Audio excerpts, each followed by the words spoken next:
Alright, guys. So Kindergarten Cop was a huge hit, right? So I've got the perfect pitch for you. You got Kindergarten Cop, why not Kindergarten Ninja? People love ninjas, way more than they like cops. It'll be great. We'll have Arnold Schwarzenegger in there, and he'll beat the crap out of all these guys. Your budget's $500. We'll get a professional football player and tell him it's an anti-drug movie. There were some movies, terrible movies, movies so awful, no one would touch. Then came a Matthew, sad little Matthew.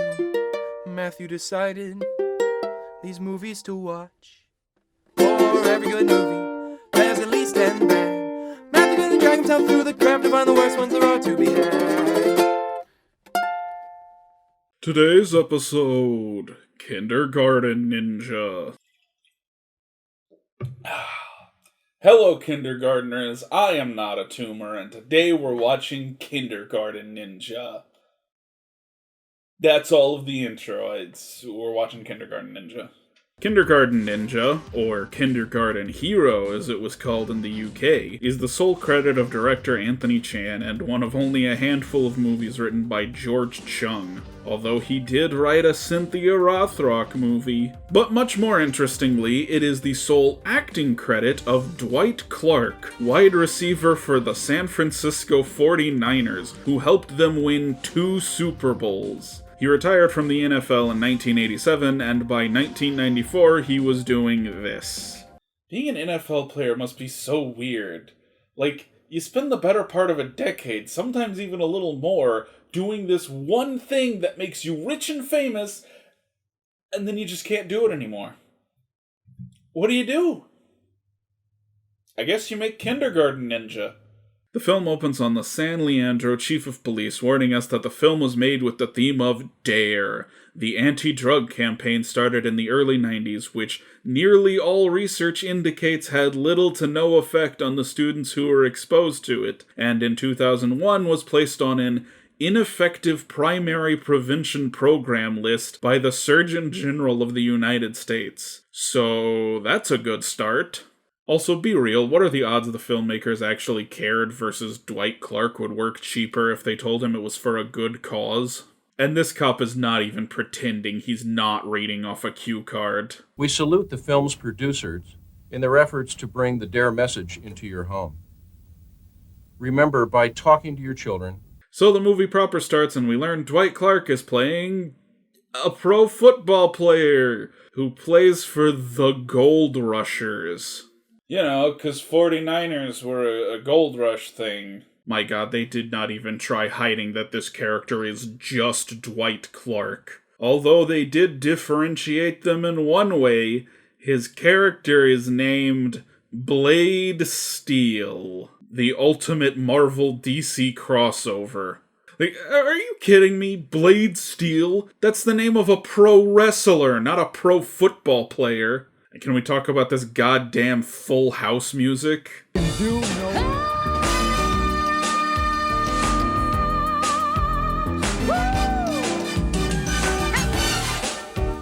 have some problems with drunk drivers.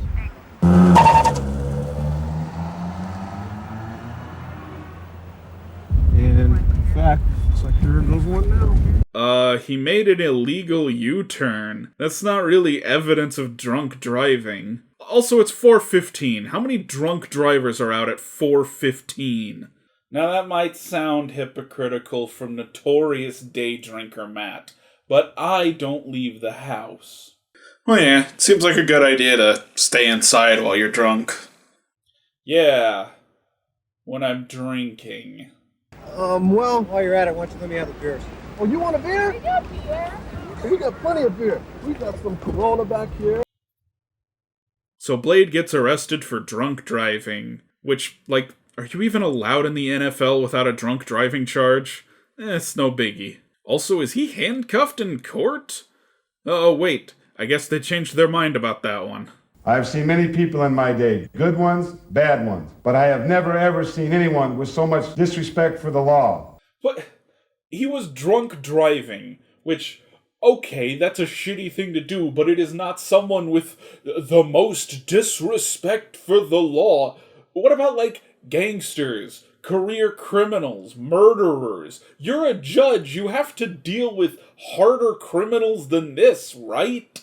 So he gets 90 days community service teaching children, which I probably don't have to mention is a horrible idea. You have no respect for the law, so go teach children. You can't just teach children, you need a teaching certificate for that. In fact, according to California state law, which is where the film is set, you could lose your teaching certificate for crimes involving alcoholism. This has to be one of the greatest plot contrivances of all time. And then we see the local botanical garden. Heaven! It's heaven, not just a public park. There's an angel, a bad Charlie Chaplin impersonator, Kim Jong-il, George Washington, and Elvis. Hey, if you're gonna do an anti-drug movie, maybe don't show Elvis in heaven.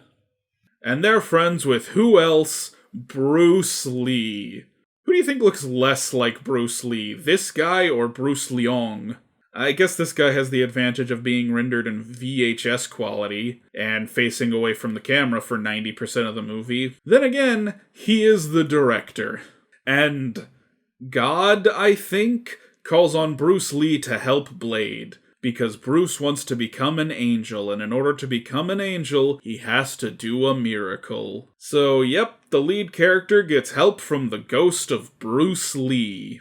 Would you even be surprised if I told you this wasn't the only movie where that happened? It also happens in No Retreat, No Surrender. But of course, there's so many movies about Bruce Lee in the afterlife. What's one more? So, like, 6 guys are trying to break into Blade's car? Which, like, why? That's a job for, like, 2-3 people tops. And yeah, Bruce helps him. In ways that don't make sense. Like clouds. And they even throw in a reference to Kindergarten Cop.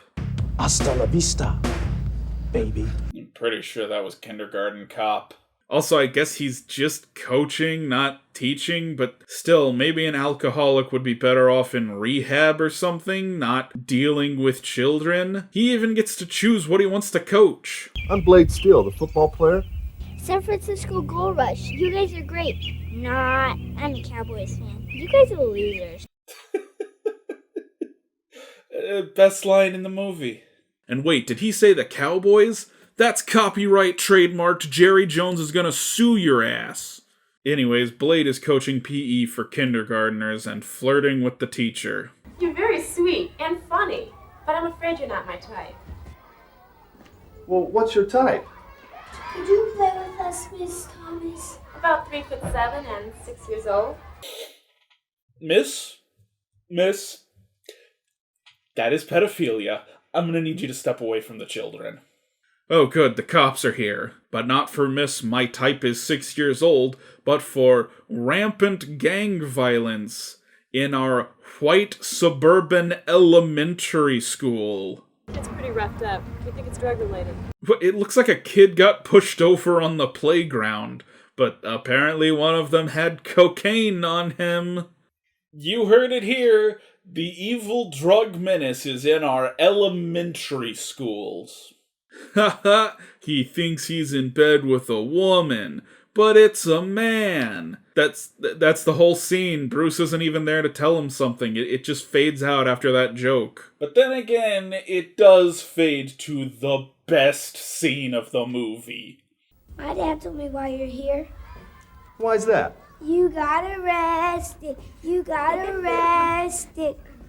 'Cause you're an alcoholic. Why are these kids funnier than anything else in this movie? What's alcohol? It's something you drink. Does it taste good?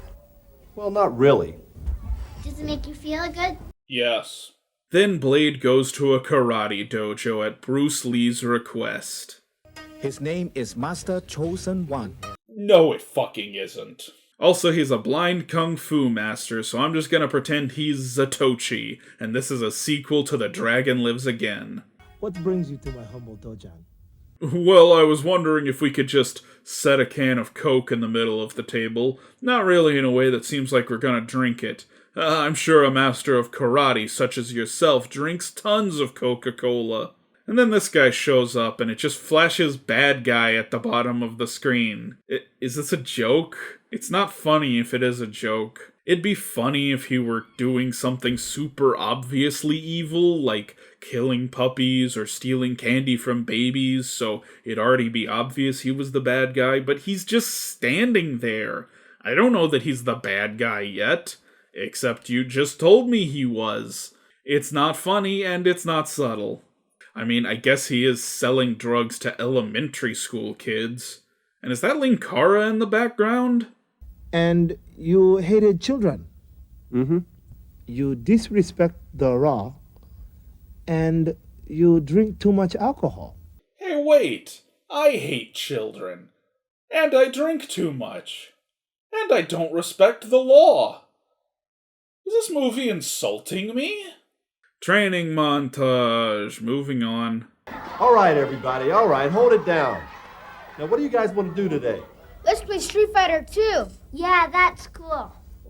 That's only a game. Don't you guys want to play something that's real? What do you mean, only a game? Football is only a game. Is that not real? On the other hand, no kid is so fucking stupid he'd want to play Street Fighter 2 in gym. This is some finger-wagging boomer shit. You guys want to play Street Fighter because it's dangerous, and they go around beating each other up, right? Yeah. Well, I've got something that's even better than Street Fighter. How would you guys like to learn karate? Do we get to hit each other? No, Scotty. We don't beat each other up in karate. My instructor taught me that respect is the first thing we learn. What fun is it if we can't beat each other up? I'm with this kid. That doesn't sound dangerous at all. Also, you've been taking karate for one fucking day, my dude. But no worries, he brought in Master Juan to do his state-mandated community service for him. Although all things considered, that's probably for the best.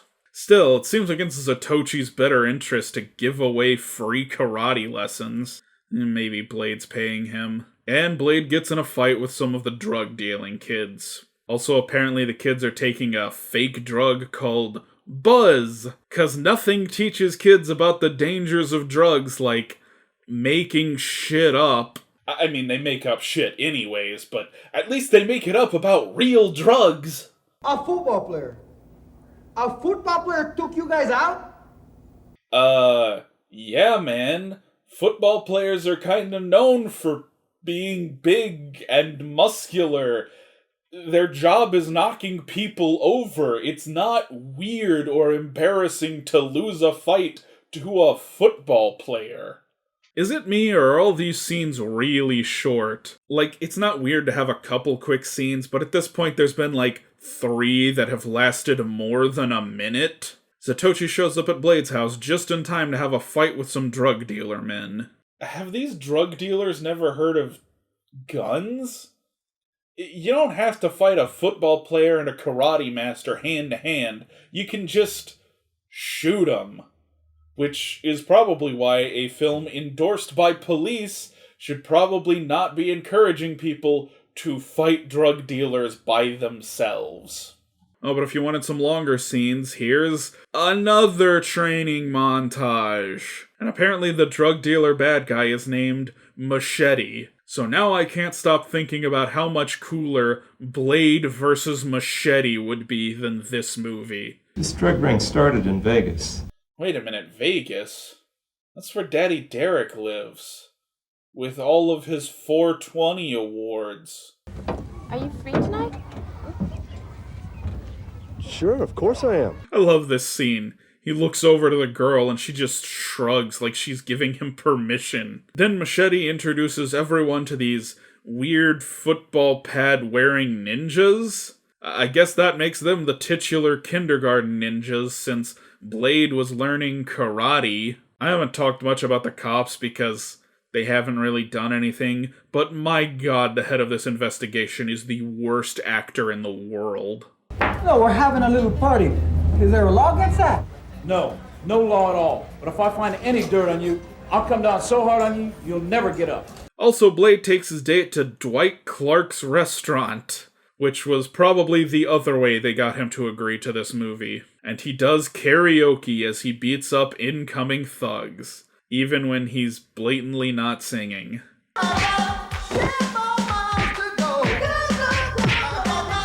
And then, another fucking montage.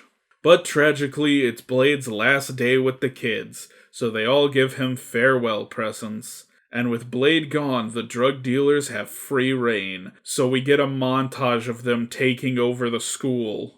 This movie is rivaling Rocky IV for excessive montages because it's not even over! Blade reads the letters and has a flashback montage, including sad reminiscing of my favorite kid. But it looks like the drug dealers opened fire on the elementary school, so it's time for Blade Steel stops a school shooting. Like, literally, he and Zatoichi go raid the drug dealer base by themselves. Well, not totally by themselves. They bring 2 kids to use as weapons, apparently. That seems both safe and responsible. And by base, I mean warehouse full of empty boxes. Oh, but they do have one of those rainbow umbrellas you'd sit under in gym class. And they sure are lucky these are the worst ninjas ever. And that no one in this drug business carries guns. Frankly, if Blade and Co. hadn't shown up, they'd have been crushed by a rival gang anyways.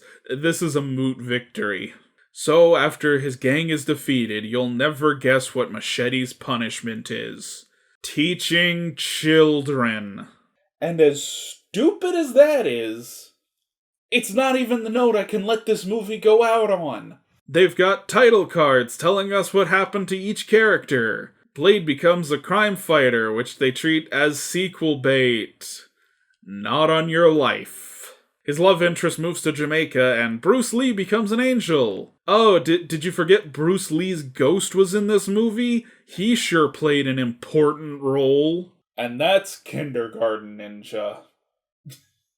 You gotta love it.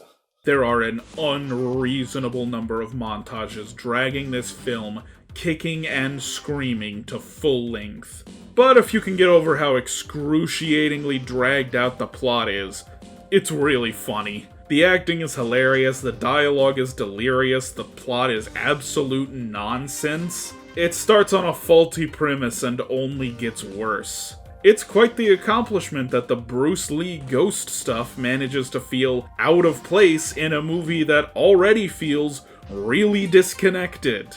And of course, the moral tone of the film reeks of ineffectual anti-drug propaganda, to the point I have to wonder if the one-time director Anthony Chan was actually a cop. You're not a cop, are you, Anthony?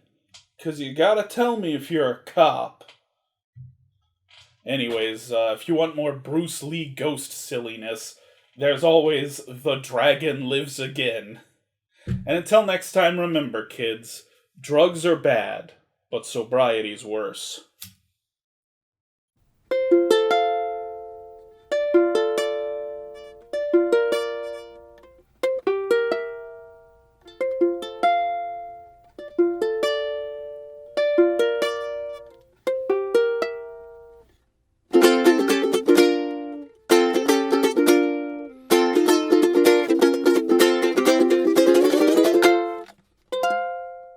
You know what? This movie's inspired me.